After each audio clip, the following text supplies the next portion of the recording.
Hello and welcome to another edition of Diagonal Chess, the only internet chess program on the internet. At my right is International Grandmaster Eloi Relange. Sorry. If you want to see any of the previous shows, they're easy enough to find on the Canal Web.net site, and you can see a lot of interesting things. They also have French and Spanish, I believe, Eloi. Yes, French and Spanish broadcast, and everything you can find on the archives of Diagonal through canalweb.net. Okay, this week we're going to look at especially some British chess events. We're going to start off by looking at Harry Golombek Memorial, the Terrence Chapman Award, and the 4NCL, the British Chess League, and that will be in the event. After that, we'll be looking at a fantastic attacking game between Naumann and Gormally. And in the final part of the programme, we should be covering some international chess news. So, the first part of the programme, the event.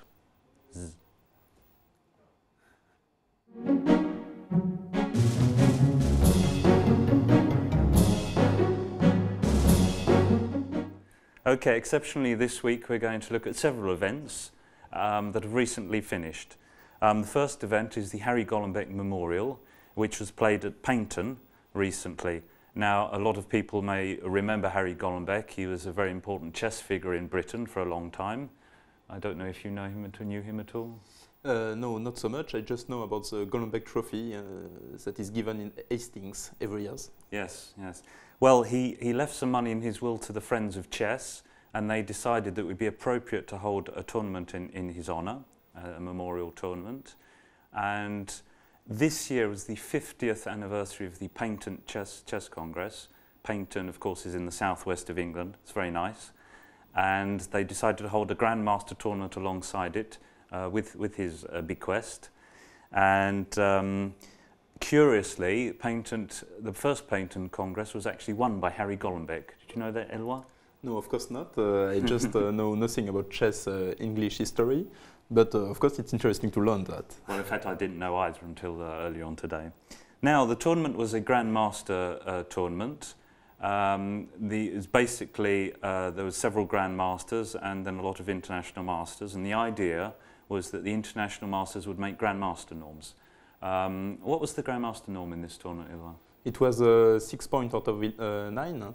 So it was 11th category. That is quite difficult compared to 10th category because it's the same number of points that you have to make yes. for a norm. That's right. I think they could easily have lost, instead of having a 2600 player, they could have had like a 2300 player and would still have had to make the same number of points. Is that right? Yes, it's completely right. And it was, okay, the French player Robert Fontaine played there.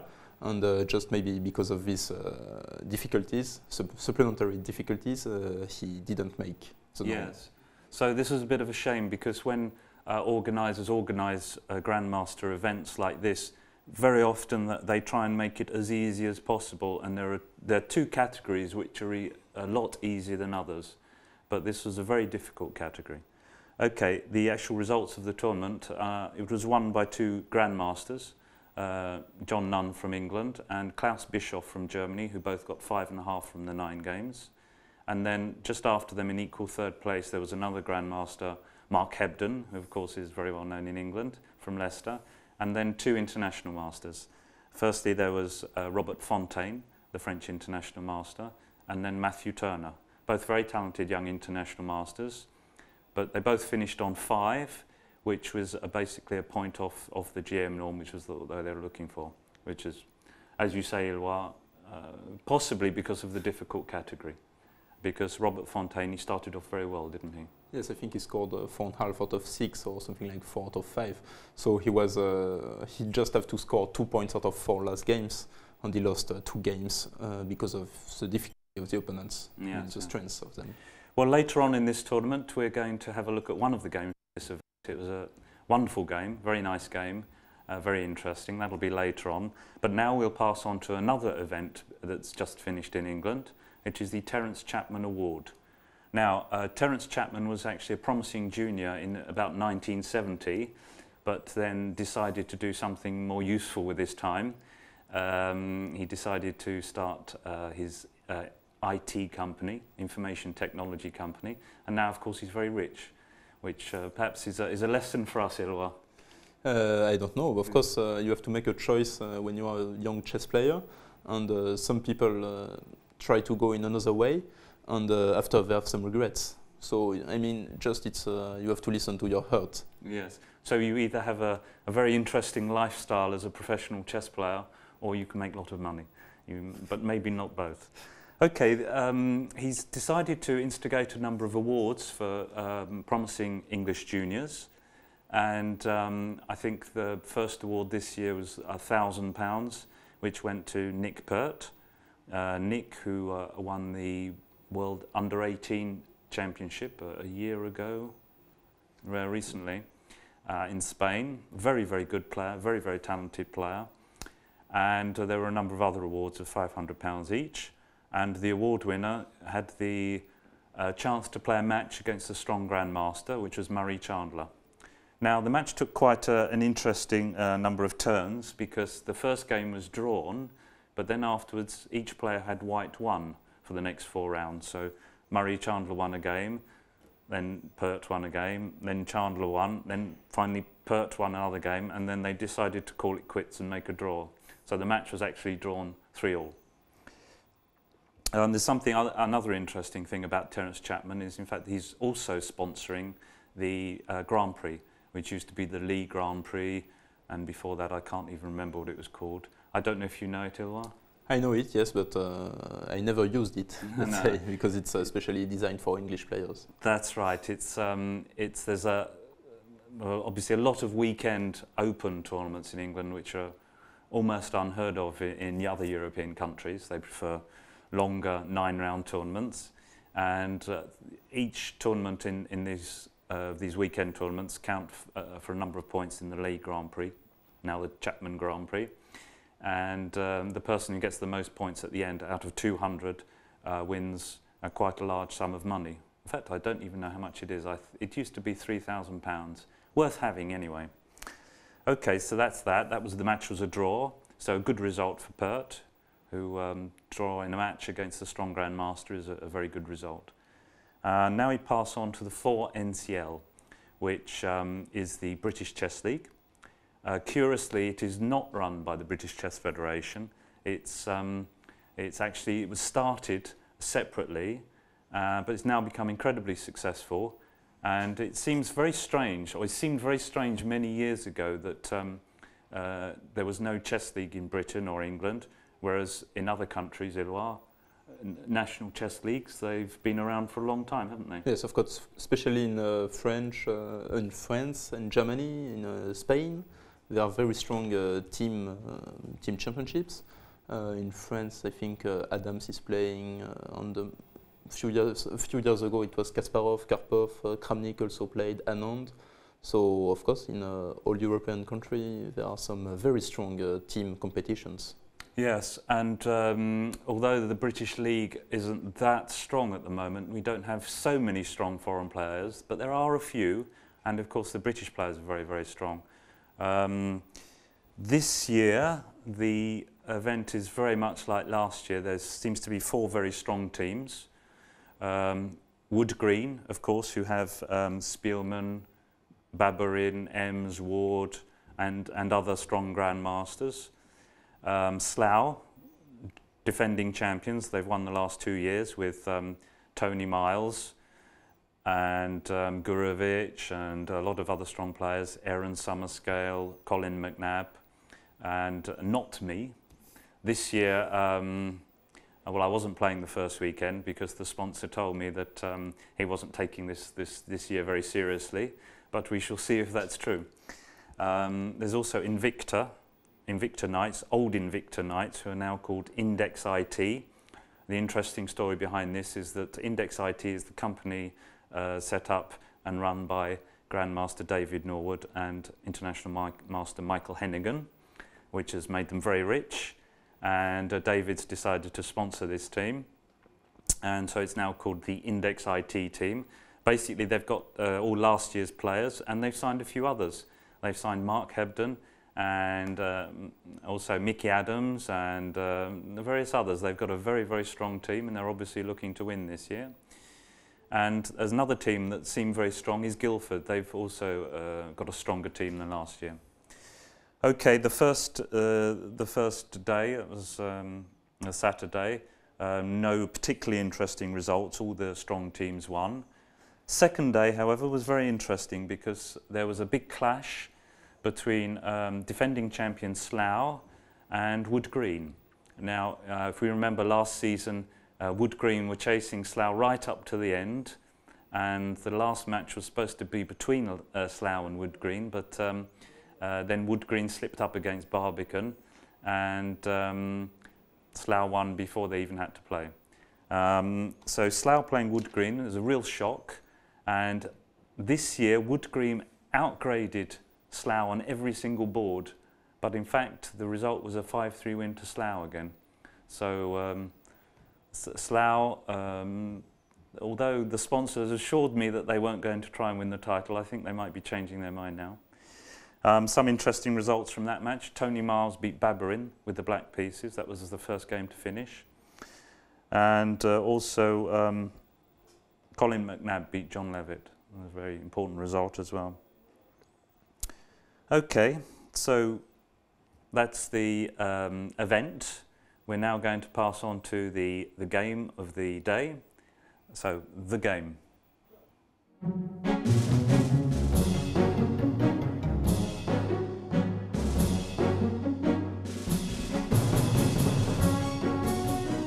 And the game we've chosen this week is a very, very nice game. When I was looking through the games in the Harry Gormally Memorial, it's the game that really stood out. It just sort of shocks you when you first look at it. And well, I've since learned that it won the £250 best game prize in the tournament, which when you see the game, you won't be surprised. So let's have a look at this, Eloi. Let's have a look at this game. Yes, so it's played between Naumann and Gormally, who is a young English master. Yes. So it's Sicilian. Open Sicilian, yes. Knight f6, so what is the subtlety of this move order? Yes, the big subtlety is it stops two of White's variations.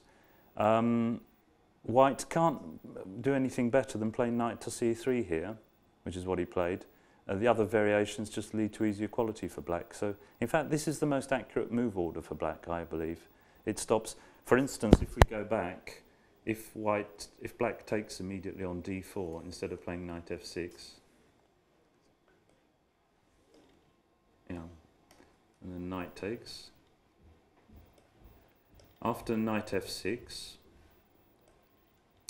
the best move is knight c3, but White can also play f3, for instance, and defend his pawn like this. And then the idea is to play probably with c2, c4, and then get Marocci, yes, Marocci system. That's right. So yes, and after f3, okay, of course it's possible to play this position. For example, e5 or g6. I don't know, many possibilities, but knight f6 just avoids all that possibilities for White. Also, it avoids queen takes d4. It doesn't avoid queen takes d4. It's quite interesting actually, because Eloi beat me with queen takes d4 a couple of years ago. Very nice game. I have to remember that it was really a strong attack and very interesting. And you can find it in New Chess Yearbook, the last one. So yes, but really you don't want to look at it. So pawn actually, takes d4. White can play queen takes d4 here. Queen takes d4, yes, but it's without the idea of playing c2, you c4. Can't play c4 anymore, yes. Yes, so just... if black plays knight c6 here, then bishop b5 will transpose into our game. But as you say, black can play a6, a6 yes. For instance. Yeah.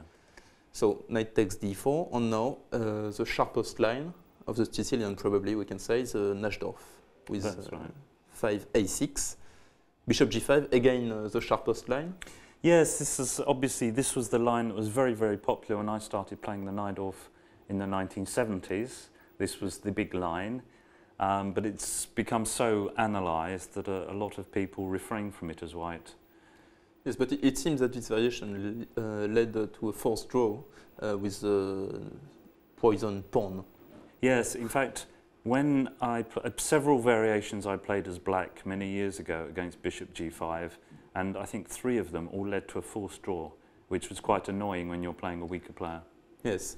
Yes, so this is a big problem of bishop g5, is that it's just a draw. So e6, f2, f4, and here, Tony, you recommend knight c6. We can say it again in your book, your first famous book, Winning with Najdorf. No, it's not. It's an easy guide to the Najdorf. It's a book I wrote recently, which has had very good reviews, so if you want to rush out and buy it, I'd wholly recommend it. I recommend the move knight c6, and I justify it in the book, and I still think it's a very good move. And incidentally, in the French championships recently, everyone else seemed to think it was a good move. Yes, right. There was 3 games, blacks playing knight c6 against Igor Nataf, who is a defensor of this move, bishop g5. First game was a draw, second game black won, and last game white won. Yeah. So 1.5 out of 3, it's okay for this line. Actually, I don't think anyone played the best variation for black, so... so we still have to make some research. So I'm waiting for my next game against Igor. Right. Bishop e7, queen f3, this is a very natural way of developing pieces. Idea, of course, is long castle. Queen c7 was played. Castle, knight bd7. It's the main line, simply. This is the main line, that's right. This was being played by Bobby Fischer against Spassky in 1972. This was the main line of this variation then, and it's the main line now. So g2, g4. Also bishop d3 is playable? Yes. At the time, 20 years ago, yes, bishop d3 was the move, and a lot of very strong sacrificial lines with tactics everywhere. But black has a very good line against bishop d3, which is h6. h6. And so in this position, you mean that after bishop d3, of course, the main move again is b5 after bishop d3. Okay, it was the main move. b5, and then there is a queen sacrifice for white, and leading to a draw equally. So it seems that bishop d3 is not so dangerous at that time. Yeah, and you say that h6 is good. Yeah, h6 is not so bad. The idea after bishop h4 of playing g5. You like this idea, yes? You often use it. This is Brown's system. Yes, Brown's system. Yeah. So g4, b5. This is quite normal. We don't want to castle short with black too quickly, because we are afraid of getting mated. Yes. Bishop takes f6, knight takes, g5, knight d7. This is all well known. And now the sharpest line, I think the strongest line for white is to play f5. Yes, this is the main line, and in fact white sacrifices the g pawn with check. Yes, but he just keeps his initiative going. He's attacking e6. And he wants to attack on the king side very fast, because in the Najdorf, in fact, positionally, in a sense, black is better, because you can see he has an extra central pawn. Yeah, and he's got possible attacking chances down the open c line. Yeah, with b4 and rook to c8, and also you see the white e pawn. This is a target for black, because black can attack it many ways, with the bishop on b7 and the knight on c5. So, oh, missed the square. Yes. The knight doesn't want to go there. And so white, very often, he relies on tactics. He's got a big development advantage. His king's already in safety, so he tries to open up the position, attack the black king. Yes, the main advantage for white, it's not the advance in developing pieces, because it's only 3 pieces against 3, but it's just these pawns, very advanced, yes, and this move f5. But of course, in long-term factors, it's better for black. It's just 2 bishops and the extra central pawn, as you said. So white has to act very quickly. Bishop d3, but I don't like this move personally. I think f5 is the strongest move, simply, leading to complications. I think white must have been trying to play something unusual, take his opponent out of the book. But in fact, David Gormally, he's a good player. You know, he knows what he's doing, and he reacted quite well. Knight c5 looks very natural. b4 is the other move that's most obvious. Attack it, sending the knight back to e2, and this line, b4. Yes. Okay, so let's see b4. Knight c, e2. And then bishop b7, threatening knight c5 and d5 and etc. Yes, this position looks quite okay for black, of course. So knight c5 was played. h4. White. So white doesn't want to sacrifice a pawn. They want to play f5 without giving g5. Simply. B4, knight c e2. This is very logical. And now bishop b7. Yes, now it looks like the black king is going to escape on the long side. That's right. The first time when I was very young and I saw this long castles in the Najdorf, I was very surprised. I think it was a game of Fischer's. And it doesn't seem very logical because the queen side looks very airy. The pawns are no longer there. The b pawn, the c pawn, they're not defending the king. But in fact, the black pieces are defending the king, and the white pieces are on the king side, and the white pawns. So in fact, it's actually safer putting the black king on the queen side in this line than on the king side. On the king side, white will play f5, h5, g6, charge all his pawns up the board, and it's very often mate. Yes, because it's the attack for black is quite slow in this variation. So just if you play short castle, before you can make even one threat, you are getting mated. So it's useless to play short castle. This move, king b1, it's a very good move in a lot of Sicilian lines. There's no immediate threat to the king, but in fact the king is always much safer on b1 than c1, because if we look when white castles on the other side, he would put his king immediately on g1 in the corner where it's safe. But when you castle long, you're a move further away from the corner, and this is why people waste a move to play king b1. It's a very good, not preparatory move, prophylactic move. That's the word I'm looking for. Yes. And for instance, it avoids getting mated on the c line and. Yes, it's like a compensation because the rook is immediately an active place. Yeah. And when you short castle, you just have to play another extra rook move. So it's anyway, you have to spend 2 tempos. True. Yes. So king b1 now, a very interesting move. I think original is the right word. f7, f5. Well, the idea, of course, is to use bishop pawn b7, the pin of the pawn e4. This is the main idea. And another idea maybe is to start, because after the game that is almost forced, g takes f6. Yes. This is a normal move. Bishop takes, now to use the black squares. Yes. Because black has no longer a black bishop. White has no longer a dark squared bishop, that's yes. Right. So this bishop has good attacking prospects. Yes. This is the idea, and the spectators should keep a good eye on this bishop because it's going to do an awful lot in this game. Actually, it's not going to move very much, but it's going to be the key player in the game. So white continue very logically in the plan. Queen g4, putting pressure on the e6 pawn. Bishop c8. This is it's a move that we don't like. No. Because it's coming back. Yes, it's true, but he has to defend e6, and in fact, he's got a very, very clear tactical idea. He's putting the bishop on c8, but in a couple of moves' time, he'll be able to move it back again. Right. So it's just a tactical move, let's say, like that. Knight f3, because of course maybe e5 was a threat, attacking the knight on d4 somehow. But still, e5 is played. Yes, this seems very strange because, in fact, black blocks the bishop on f6 is diagonal of his own volition. It seems very strange, but the game will show that he has a much deeper idea. And the most important thing is he has to stop white from playing e5, which would expose his king in the center. Right, so it's maybe a defensive move, yes. Especially offensive. Because here, white's played the move f4, f5, but what happens if just white play queen g3? Let's say a move like that, because to keep the diagonal closed and to keep the structures open, let's say open. Well, I imagine that black would bring his c8 bishop to somewhere like e6, and he might even be tempted to castle kingside later on. Right. I don't know. I think queen g3 was a better move. Yes, no, I'm sure you're right. Yeah.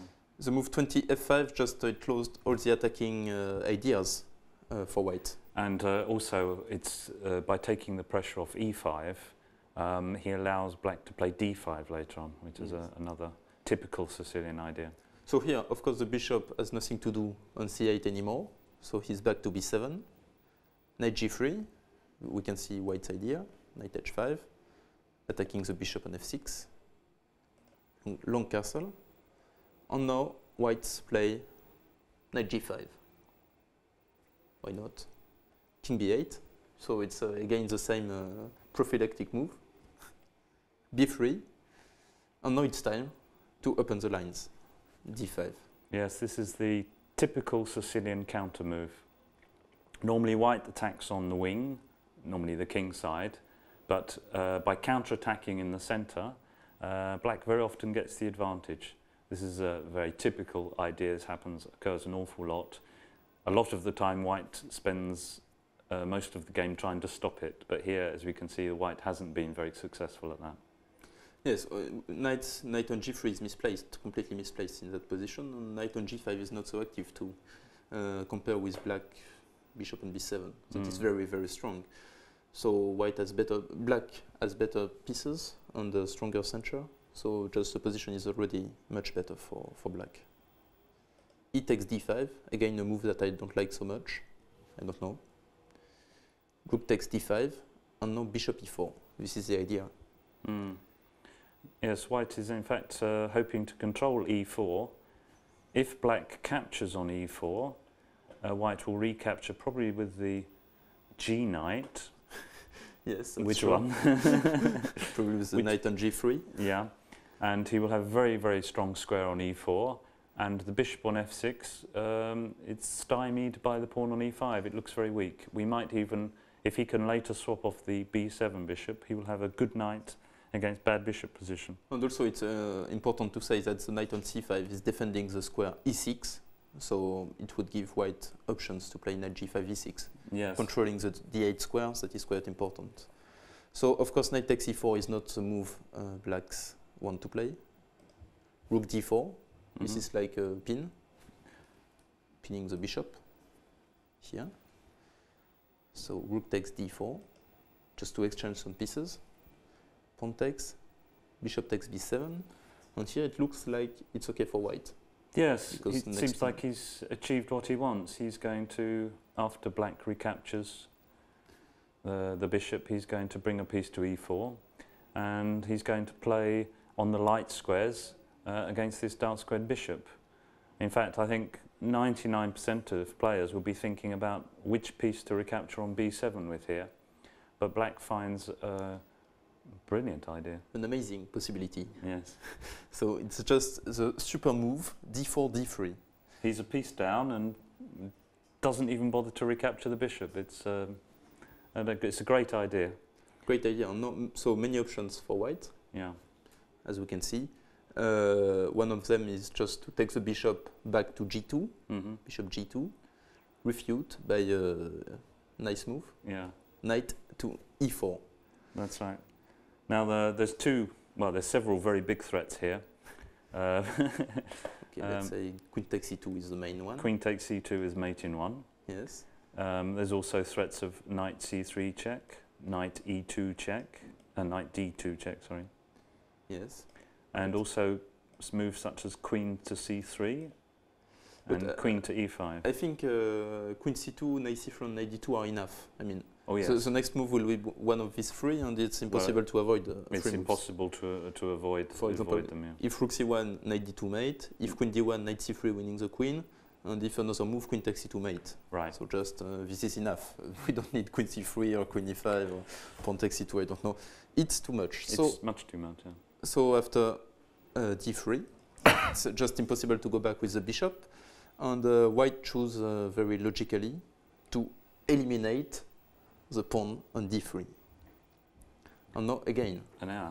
Well, again, one would be expecting black to recapture on b7 or to play queen e5, threatening mate on b2. But he finds another very, very surprising move. Knight a4. Incredible. Again, we can say what are the threats. So I believe knight c3 is a great one. Knight c3 check. And the next move will be a discovered attack. Yes. Check. Also possible is queen c3 with mate on b2 coming. That's all, maybe.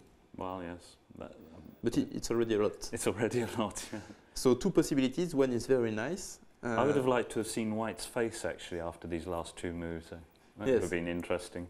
So I think if I was White, I would have been rather surprised.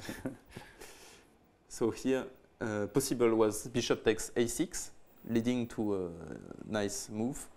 Queen c3, Threatening mate on b2, b2, b2.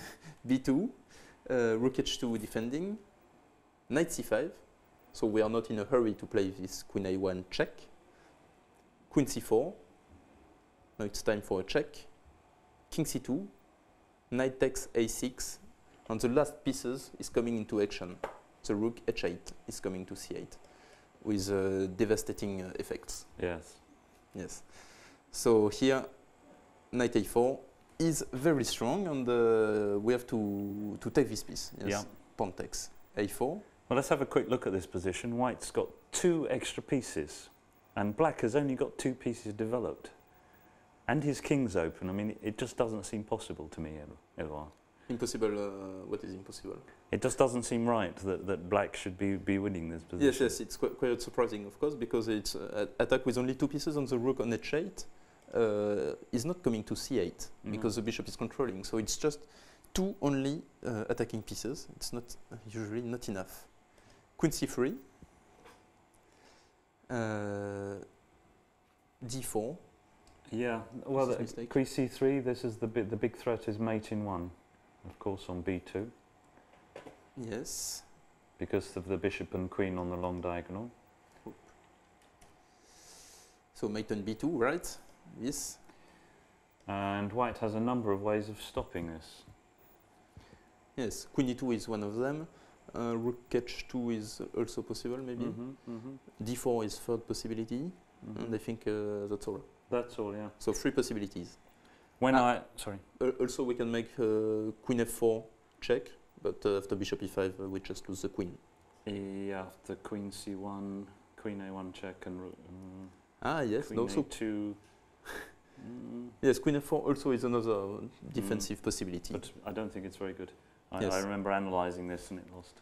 So let's say let's analyze queen e2 instead of d4. Yeah, in fact, when I looked at this game, I couldn't find a clear win for Black after queen e2. I don't know if you looked at it at all. Yes, I have a quick look, but of course it looks like White is not in such a big danger because the rook h1 is very highly protected by bishop and knight. The queen also is protected, and so just all the pieces are holding themselves. Yes. So if it's not mate, it's possible to play with White. Now, obviously, Black would like to play his rook to c8, because then queen a1 will be mate, but this square is covered by the bishop on b7, by chance, I think. So the obvious move is king takes bishop. And then, I guess, knight e4, to do something with these pieces. Yes. So this forced Black to play queen check, because else after knight takes f6 it's too late. So check. King goes to c2, and now there is no mate. No, and as you say, the rook on h1 is defended. But he still has a very, very strong attack. We can see he can take a lot of pawns with check. Yes, check on a2. The king must go to d1, else the rook is coming in the play. Queen takes a4 check. King e1. So the king is escaping. But yes, but it's very bad for Black. Yes. It looks almost losing because the king is becoming weak. White's king is very safe, and knight on e4 is very strong. Just this is. So I think he probably shouldn't check the king away. He should try and bring his rook back into the game to c8 somehow.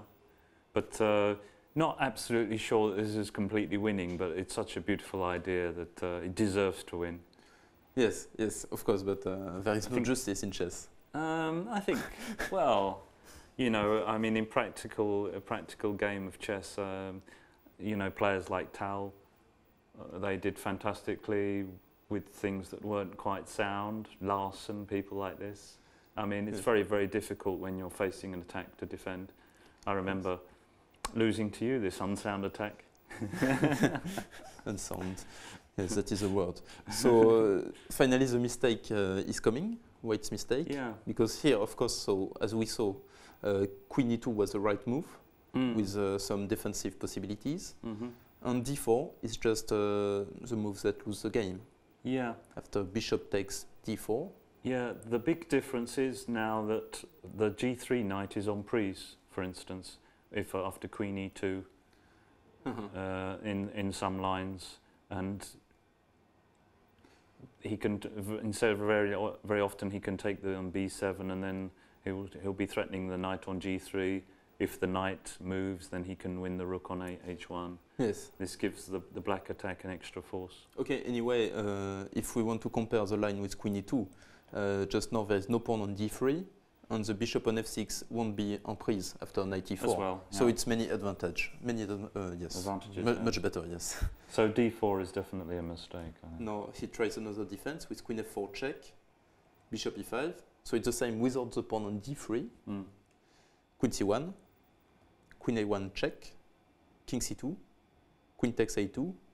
So of course the idea maybe was just to give the square d3 for the king, but of course it's not it's not a solution. Yes, this is obviously the idea, but in fact the king on d3 without anything in front of it, it's not.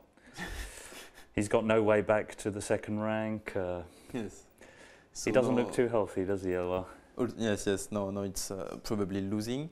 And all the pieces, black pieces, are coming into action. Rook d8 check, king e4, bishop takes g3. It's very difficult now. After king takes b7, if it's possible on next move, it will be material advantage for black. Yeah, so plus yes. Incredible attack. King f3, rook d3. Yeah, this is actually a mistake.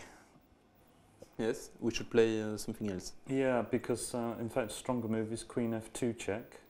Because if you can see, if white goes to e4, black can mate on one move with rook d4 mate. Rook d4 mate, correct. So we can mention this. King e4 just leads to mate after rook d4 mate. So the king just goes to g4. To g4, yeah. And now h5 check. h5 check. Okay, I don't see the idea actually. So king takes h5 is forced. Then queen takes f5.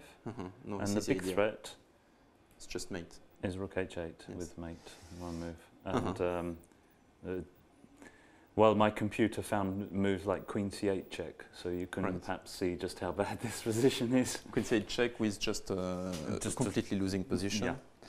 So queen f2 was winning by force in this position, but instead the English player played queen f2. Rook d3 check. King goes to g4, and now king takes b7. He might have beaten us short of time, of course. Yes. Because he's a very, very good tactician. Yes, but now, of course, it's an extra pawn for black, and queen e2 is threatening. So just it's a winning position without any compensation for white. Queen f1, defensive move. But now black kills the game very easily. Queen c4 check, king h5 is forced. Queen d5. This is the best move. It's the best move. The idea is to play rook f3, probably, or maybe g6 check. Okay, many ideas. Rook h3, h6. Yes, no squares for the knight. No squares for the knight. Yes, because, yes, no squares. Everything is en prise. Queen g1, it's a counter-attack against the bishop on g3. And now I think it's very simple. Pawn takes g5, rook takes g3, queen takes f5. This is a very nice move. Yes, this is the point of his play. Idea is to mate with g5, g4. White can't take the rook on d3 because it will be. We can look at that line. Yes. Yes, yeah. Yes, it's mate. Rook d3, then g4 mate. Yes. Right. It's quite a nice mate with just a queen and a couple of pawns. Queen on pawn. Yes. Queen g2 check. Let's finish quickly with this game. King b8, rook takes g5, queen h7 check, king g4, rook d4 check. Oh, it's the end. It's the end, yeah. White This is resigned, but there's actually a final force move. we can see. Yes. King f3, King this is F3 all is forced. Queen e4 check. F2. King f2, losing the queen after rook d2. In fact, well, yes, black could take the queen, but it actually has a forced mate here. King Forced g1. mate, yes. Mate in queen d4 check. King h2. King h2, queen takes h4. Okay, of course, this is for a specialist of the perfection, because we can just take the queen and win with the b pawn. So this is just technical. Yeah. Two more moves to finish. King g1 is forced, and now rook d1. We don't take the queen immediately. We just take the queen on the rook. Yes. After of course, the next move, queen f1 is forced. Then we can take the rook with check. Yes. And then we can take the queen with check, and then force mate. Anyway, it's not entirely sound, possibly, but it's such a wonderful idea. It deserves success. It's a very nice game. So how can we resume that game? Well, it was. Perhaps I should be asking you that question. It's a very, very sharp Najdorf. White's opening play wasn't 100% precise. And Black had a very good position. In fact, he had a very good position possibly without having to start this two-piece sacrifice, but after the double-piece sacrifice, he got a very, very strong attack, very thematic along the A1, H8 diagonal. And White missed his one chance. Yes, it was probably a double time trouble. Yes, I imagine so, in such a complicated game. But in fact, Black's moves, a lot of them are very, very good. He missed a simpler mate, but apart from that, he played a lot of very strong moves. Yes. Great game. So, Neumann Alexander with White against Gormally, Danny, I think. Okay, and this is the game of the day, wonderful game. And now we move on to the rest of the news.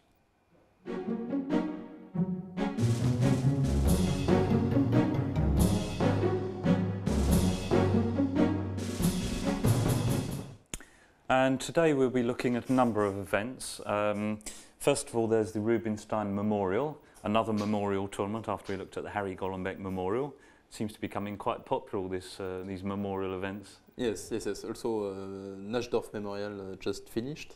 So Okay, Rubenstein was a very, very well-known, very, very strong, very popular chess player. He was actually born a Polish Jew. And he was playing, I think, in the Buenos Aires Olympiad in 1939. Like a lot of players playing in the Olympiad in Argentina in 1939, when the Second World War broke out. And of course, they decided to stay in Argentina. And who can blame them? And but Najdorf actually decided to spend the rest of his life as an Argentinian, took Argentinian nationality, played for the Argentine side, chess, and became, to all intents and purposes, an Argentine player. He's very, very well known for something else. He lent his name to, Eloi. You mean the Sicilian Najdorf? That's exactly what I mean. This is, of course, yes, the opening used in the game of the day. And of course, it's still used by the best players. Yes, he didn't actually invent the opening. It was invented mostly by, I think, Opocensky and some other Czech players, this move A6, very strong move. But he was the first really strong player to actually play it a lot. And as often happens, when the strong player plays an opening, then the opening tends to take his name. Okay, and the memorial was in Polnica Zdrój. How do you pronounce that? Zdrój. Yeah, in Poland. What? In Poland? Yes, in Polish. Yeah. In Poland. And the winner was Boris Gelfand, who scored 6.5 out of 9 ahead of Van Wely and Shirov. Yes, but Gelfand is actually in a great shape. Yeah. I think he has many strong results, as in the World Cup, as we said last week. Also, he played well in Bill, I think. He finished second or something like that. But Gelfand is actually back. Yeah, let's say back in the top back players. in the 2700s. Yes. I think Van Wely and Shirov could have caught up if they'd have won in the last round, but didn't manage it. Okay. There was a very interesting piece of news. There was actually a demonstration match in aside the Sydney Olympics. Anand and Shirov went to the Olympic Village in Sydney, and they played 2 rapid games. They were both very exciting events. One was a Najdorf opening, I believe, very sharp. I haven't seen it actually. and they were both drawn. And there was also a simultaneous given by a young Australian player against a number of the Olympic athletes. Obviously, the idea of this is to popularise chess. Do you think it will succeed, such an event? Of course, it's very good for chess just to be recognized as an Olympic sport. Of course, it will popularize chess, the chess game. What to say else? Of course, it's a very good. It's fantastic for chess. I mean, just. Do you think then that chess should become an Olympic sport? This is unclear. Of course, this is unclear because it's a mind sport before everything. So when you see Carl Lewis or I don't know Cathy Freeman, it's not the same kind of athlete than, for example, let's say Kramnik. Yes, that's true. But when you look at the Olympics now and the number of, well, I'm being a bit rude, Mickey Mouse sports that they have, like I don't know, all sorts of funny things like synchronized swimming and trampolining and. No, but of course these sports are physical sports. Yeah. For mind sport, it's difficult to accept. I mean, nobody can understand what they are doing. Yes. So that's true. It's more difficult to make it acceptable for the public. And do you think that perhaps chess will be a bit lost in the Olympics because? Even now we're seeing with the news that's dominated really by things like the 100 meters, the 400 meters, and a lot of other sports don't really get much airing anyway. And also when you look at chess, how they'll only have like, I don't know, a couple of gold medals or something. It won't. And for thousands of chess players who go there. Yes. No, I don't know, but also the formula is still not decided. I mean, if chess in the Olympic Games, what will be the formula? It will be a cup system or championship? We still know nothing, and it's difficult to find an interesting idea. Yes. Is Bridge doing some sort of demonstration at the? I think Bridge also, but it was this year or it will be next. Yeah. In yes.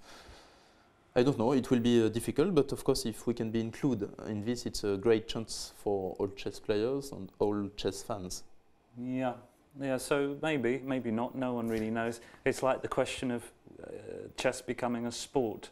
There's also a lot of talk about that, whether it will be good or bad, whether it will have to be drug tested or not. Chess actually became a sport in France this year, didn't it, Eloi? Yes, no, it's recognized by our minister, I don't know. So it's, but it changed not so much. I mean, actually, it's almost the same than before. But of course, we can say that we are athletes. Yeah, we can tell everyone we're sportsmen instead of just saying that we play chess. The only difference it's made to me is I received a national training diploma. Yes. Okay, great. Because now they have national certificates because it's a sport, and I'm a national trainer. Oh. Super. So I have a very nice certificate to hang up, but apart from that, as you say, yes. There was another difference. Italy, it's been recognised as a sport, and they've had some drug testing, which I don't know if you remember the... Yes, I remember the story. And some players like Jan Timman are completely opposed to this drug test. Yeah. Because I think it's you have not to drink any coffee, not to smoke any cigarettes, and so it's very straining for chess players. Yeah, maybe. I spoke to Efimov, who was drug tested in Italy at the Porto San Giorgio tournament, and he seemed to reckon he could drink quite a lot of coffee, and he got away with it. So, okay, well, and pass on to another interesting thing: the US Championships. Now, I don't know if anyone noticed that the US Federation some money problems. They said they weren't going to be able to hold the tournament this year, which would have been, of course, a great shame. Latest news is that Yasser Saruhan has saved the tournament with a friend of his, Eric Anderson, who's apparently an investor, has found $100,000 to run the tournament. And so it sounds like this year's US Championships, which is starting the 24th of September, it's started. It's already started, and it will be one of the strongest ever. I think all the top US GMs are saying they're going to play, The first prize is $10,000. The other prizes are also very good. So it sounds like it'd be a really good event. So from nothing, it seems like Yasser has managed to save the tournament. Is that in fact, sorry? I have a question. Only American players can play this tournament? Or it's an international tournament? Just for people with American nationality, US nationality. Yeah. And I think it's, in fact, he's set up a foundation, the Seattle Chess Foundation. I think he lives in Seattle, which sounds, it's pretty obvious. Yeah, so that looks as though it's going to be very interesting. Or I haven't actually seen any news yet. Right, the same for me. So I think we finished with this broadcast, and so maybe it's time for make conclusions. Yeah, before we finish, just mention that if you want to look at any previous programs, they're probably a lot better than this one, and just click on the archives. Okay, so this time we had a look at some British chess events which have finished recently, and a very nice Najdorf, won by David Gormally, won the Brillancy Prize at Paynton. And of course all the international news that we have to hand. Yes. And I'd just like to say I'm Tony Kosten, English Grandmaster. My guest is Eloi Relange, French Grandmaster, young French player, promising, was promising, not so promising now. And thank you for watching this program, if indeed you did.